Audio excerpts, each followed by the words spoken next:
Hello Ice and Fire nerds, this is Chris and this is going to be another Game of Thrones, A Song of Ice and Fire video, and today we're going to talk about prophecy. My major question is prophecy a real thing? I mean, obviously we have things that are told to people that come true. We have woods witches, we have shadow binders, but I want to get into prophecy because I think it's very, very interesting in our story. Is it something that people can change if they're aware of, or is it something that's predetermined to happen no matter what choice they make? Kind of like my Panthers winning the Super Bowl this year.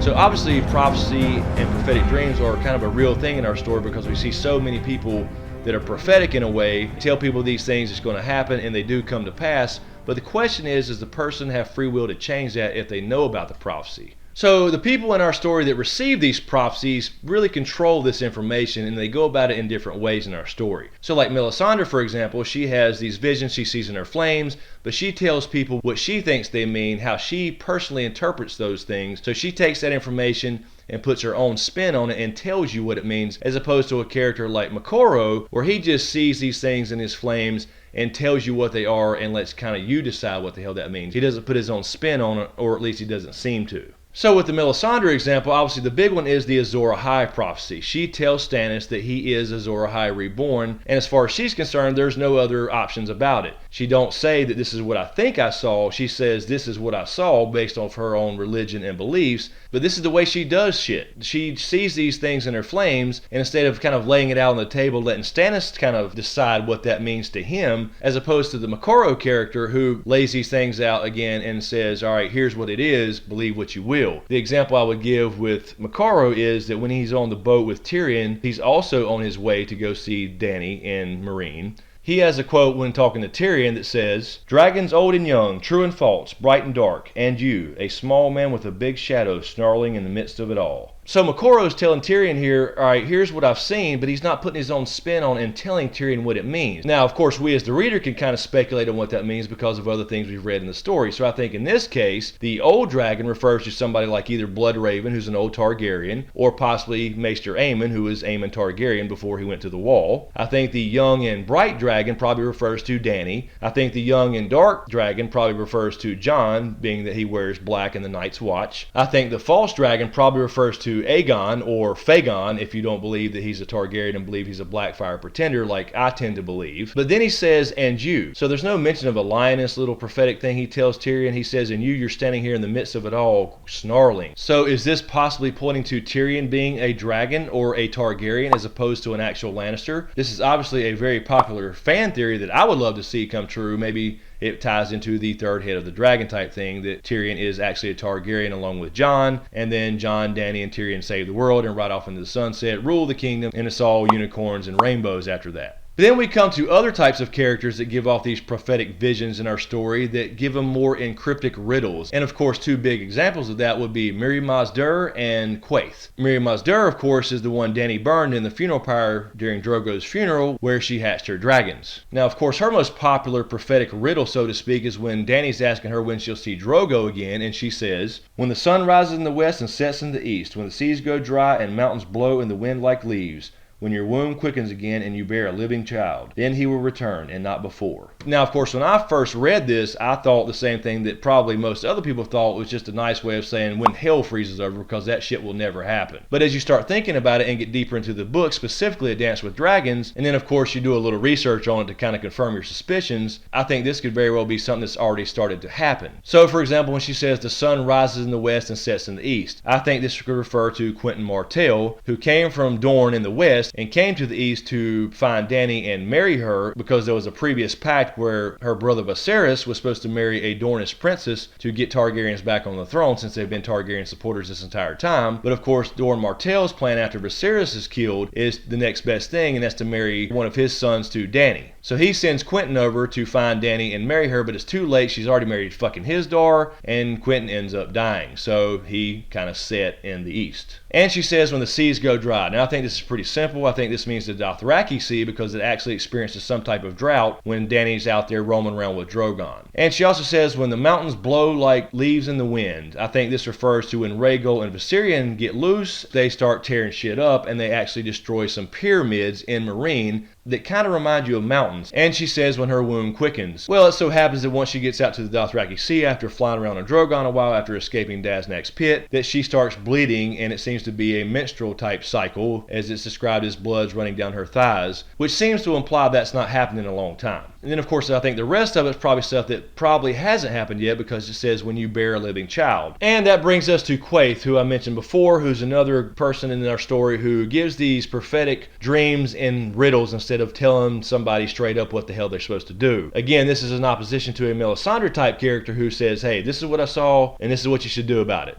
motherfucker. But she gives off these cryptic riddles. Is it just for the sake of us trying to figure shit out as readers? Because actually Dany starts to figure some of this out on her own. But the interesting thing about Quaithe is she described as a shadow binder, but we never hear anything about her actual religion if she has one at all. We never hear about R'hllor, the Red God. We never hear about any other religious figure or deity that she may worship herself. Is she just a shadow binder or sorceress that has no deity at all? And where does she get the information from in the first place if we don't believe that power comes from gods in our story? Now, of course, the identity of Quaithe is a big thing in our story. Everybody wants to know who the hell she is. And I think the Shiera Seastar theory is very interesting. I'm not completely sold on it yet, but I believe it would be very interesting and it kind of fits the duality of our story when you have Bloodraven over there kind of watching over the ice side as far as Jon and Bran and things like that, because he's over 100 years old and obviously part of the Old God Network. And Shiera Seastar was Bloodraven's half-sister / lover back in the day, who was described as practicing the dark arts. So that would kind of fit for her to be Quaithe, who went over to take care of Dany and the fire side of the world. But I've never figured out why she'd just stick around in Qarth doing tattoos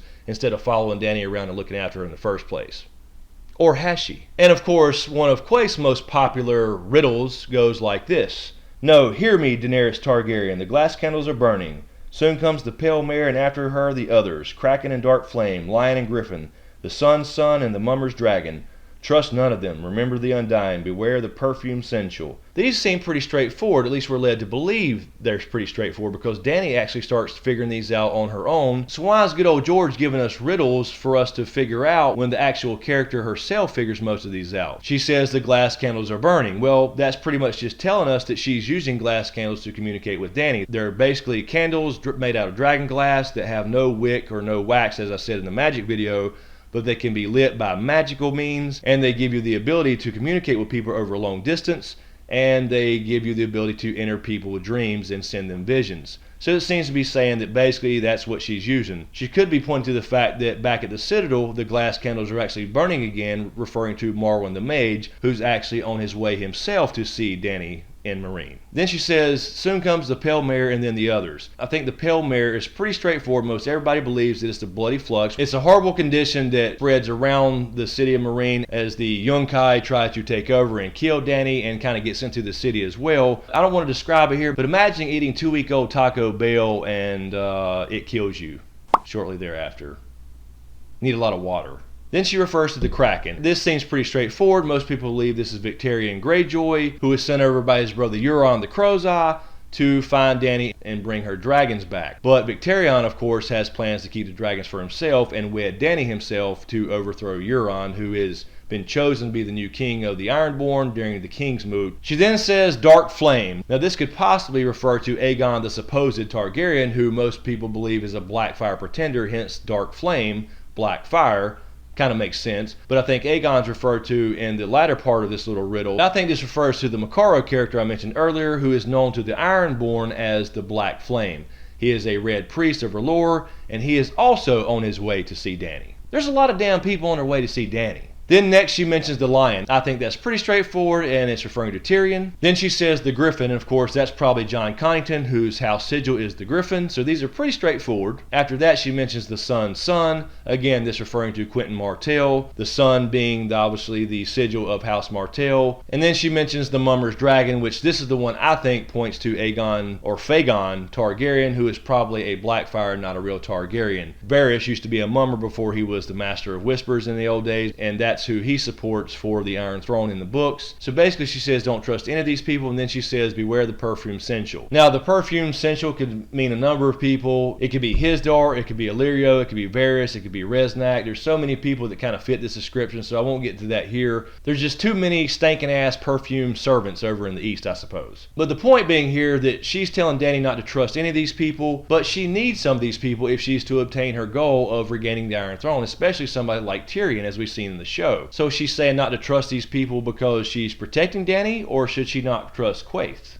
And lastly, we have these people like Jojen, who has green dreams, and he basically thinks that green dreams, at least in his point of view, are true no matter what, because he actually tells Bran this. For example, he told Bran that he had a dream of the winged wolf being chained. That's why he went to Winterfell in the first place, to let him go. He also saw in a dream the ocean rising over the walls of Winterfell and people drowning, which was referring to the Greyjoys and Theon specifically coming back to take Winterfell. And as far as the Bran piece, he says, I dreamed of a winged wolf bound to earth with gray stone chains. It was a green dream, so I knew it was true. A crow was trying to peck through the chains, being the three-eyed crow, but the stone was too hard and his beak could only chip at them.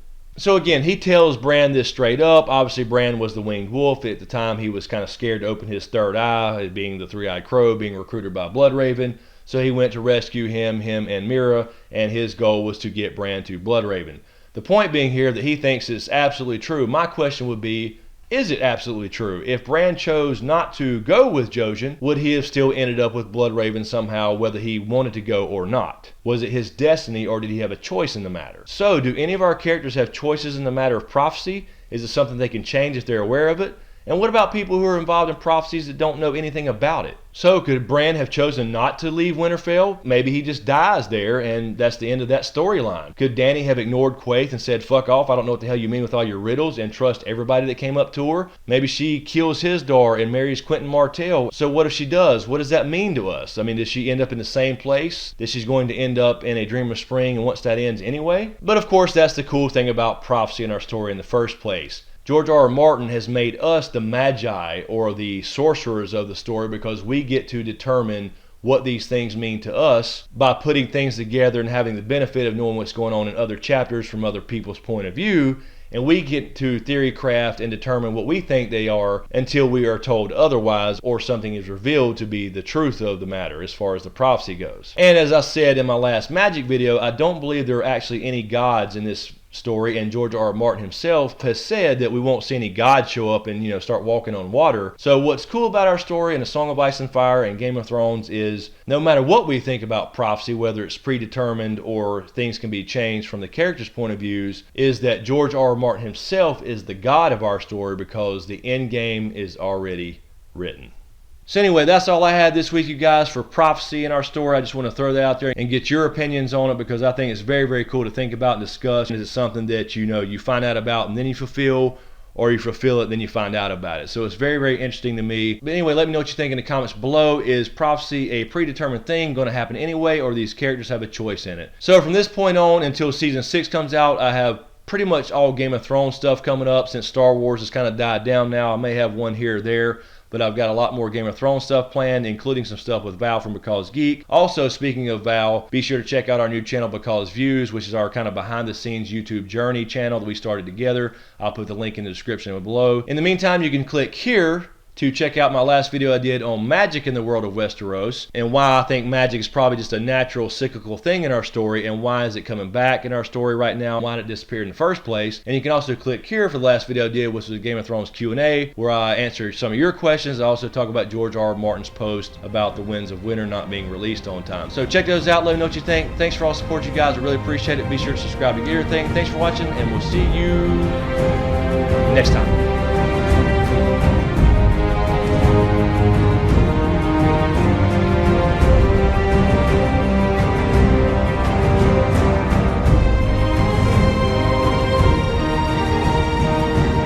I don't want to describe it here, but imagine eating 2-week-old Taco Bell and it kills you shortly thereafter.